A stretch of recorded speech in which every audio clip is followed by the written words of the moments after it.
it really breaks the fourth wall, because usually you don't see just how crazy people are going, and of course that lends to how excited they are to go on dates. So yeah, the girls were losing their minds for sure. I find the Brittany M cooking thing a little funny. Like, I find that a weak argument. I don't really know if I believe that she was trying to fatten up the other girls.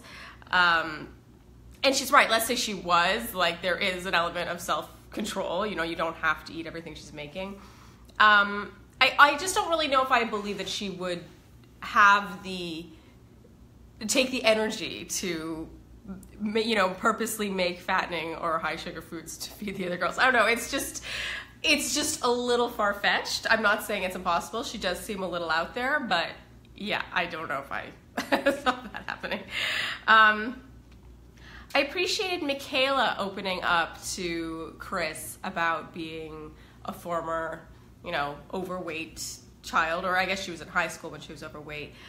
You look at someone like her and you assume that she's always been beautiful. And so, and I don't want to say that, of course, when she was overweight she wasn't beautiful, but that she's always known she was beautiful. And that just instantly added a whole layer to her, that it showed vulnerability, and it made me really like her a lot.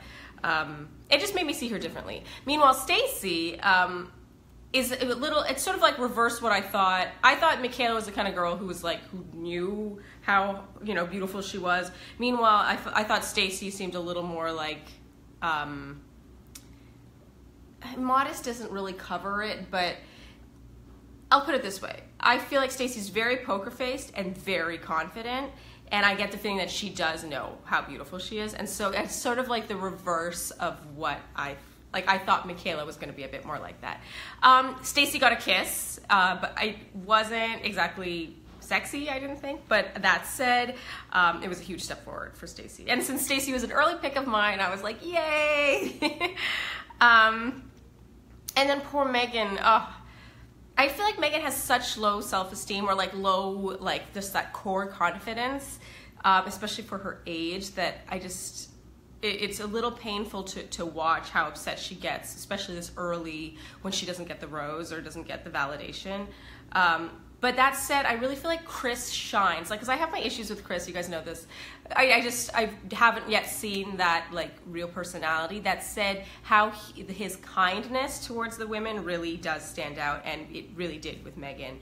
How he said, I like small town girls, and he said about Megan, I feel like her heart is huge and I want good people in my life. Like, I feel like he values the right things, and so that is one of the reasons why, you know, I think he's a great bachelor so far. Okay, so then there's the other group date, which is supposed to be immersing themselves in the culture of Costa Rica, and there's a fiesta, and then it just is this weird slow-mo sort of cartoonish thing about Brittany M saying things like, I'm ready to kill today, and it's like, I don't know, it was just the weirdest, it just sort of like skimmed over the entire group date and then cut right to the mechanical bull riding. Okay. I thought Chris came across very intuitive in how he dealt with Brittany M on this date. He said he thinks he's very guarded and trying to be perfect all the time. And I thought it was interesting how she almost seemed to take that as a compliment, but I thought it was a very well-worded way of him saying, like, you know, what are you trying to do here? You know, like, she does seem very actory, and she's so performery the way she is. Like, the way he said, I feel like you're trying to be perfect all the time, and then she responds with, relationships are very sacred to me. Like, I don't believe that they're not sacred to her, it's just the way she delivers that information. Let's see. So, and then finally, oh guys, I'm losing faith in Dee. It's not that I don't think she's great, it's just that I don't feel like she's getting any airtime, and I just feel like she got the first impression rose, and then so quickly, like, she's fallen off the map. She finally gets her long-awaited conversation with Chris, since he found out that she has a daughter, and it doesn't feel intimate or romantic at all. It just feels kind of formal and cordial. And Chris says, about her having a daughter, we can cross that bridge when we get there. He says it sort of emotionlessly, like there's not I wasn't getting a curiosity in her and in her daughter, and the kind of thing that you would think he would have if he was romantically interested in her. So I just felt like that was over before it even began. I don't know, it was kind of, I'm a little disappointed because I had D in one of my early picks and I'm kind of like, oh, I was wrong, I guess. Maybe she'll like pull ahead. We know that Bachelor Canada has a tendency to not show enough of relationships, and then suddenly they'll pull ahead and you're like, okay, that felt very dark horsey. So I'm still holding out, but she's not in my top 4 anymore this week, sadly. I love how Chris says, he says this on his one-on-one with Kate. He says, I'm not one to talk a big talk, I like to walk a big walk. And you guys know, if anyone's been reading my stuff for a while, you know that I'm always going on and on and on about showing and not telling. And I felt like that sentence on his part showed that he felt the same way. And I really underestimated Kate. There's definitely more to her than meets the eye. And the way he kissed her was really cute. Like, did anyone else catch that? It was like they were sharing 2 Oceans wine, and he kind of like mall kissed her, like almost to take her down off like off the camera. It was just very, it felt intimate and very sweet, and like he was really into her. I just wish we'd gotten to see more of this overall conversation, especially about the whole like being lonely and traveling into a lot thing, but I have a feeling it was really good and covered a lot of ground, so it's kind of a shame. But Kate at the end of the date said, we really deeply understood each other and I felt very seen by him, and I really loved how she worded that. I think you know what it is to be like loved for a part of you or for certain things about you to be appreciated.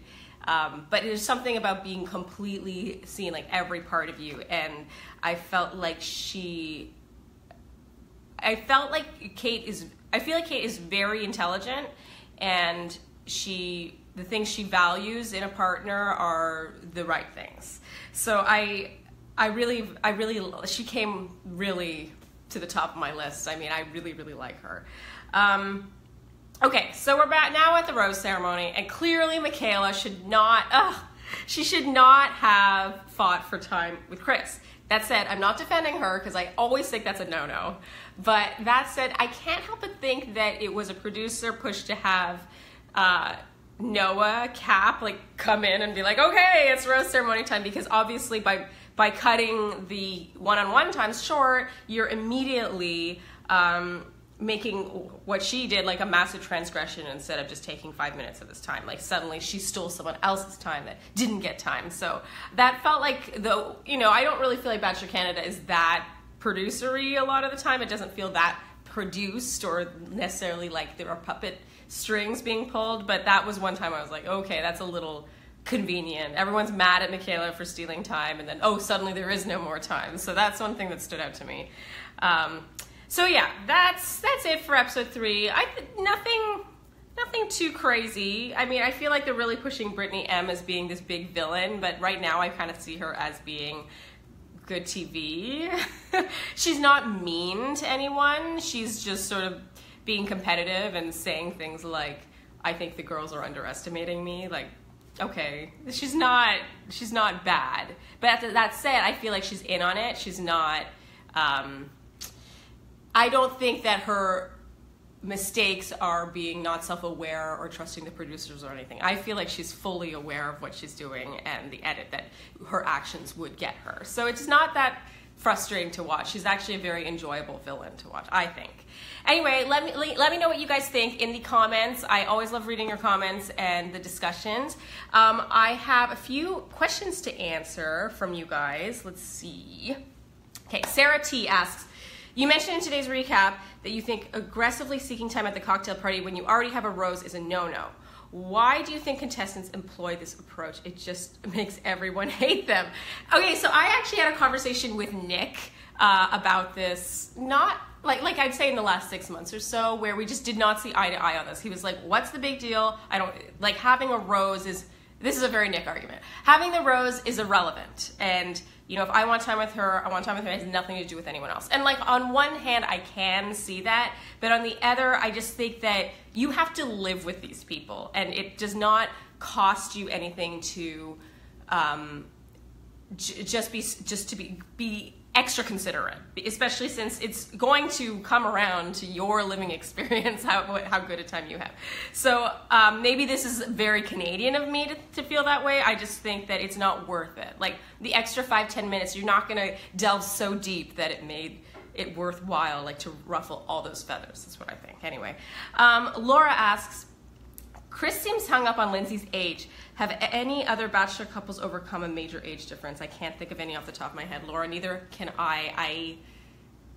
I mean, I guess Derek and Taylor have no, Derek's like 31 and Taylor's 24. Yeah.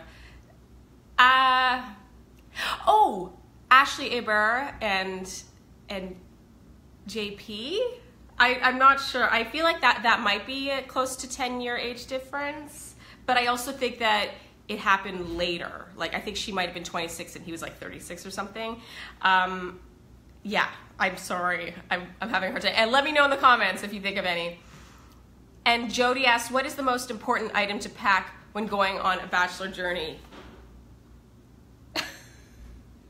Way more dresses than you think. Way more, that's all I can say, is that everyone brought not enough dresses in my experience. So you cannot bring too many things. And the other thing is you can't be punished for bringing too many suitcases. So there's nothing to lose from that. All right, guys, thank you so much for tuning in. And be sure to check out my Flair recap, which is already out. And I'll see you here next week on the morning after to discuss episode 4 of Bachelor Canada. Bye.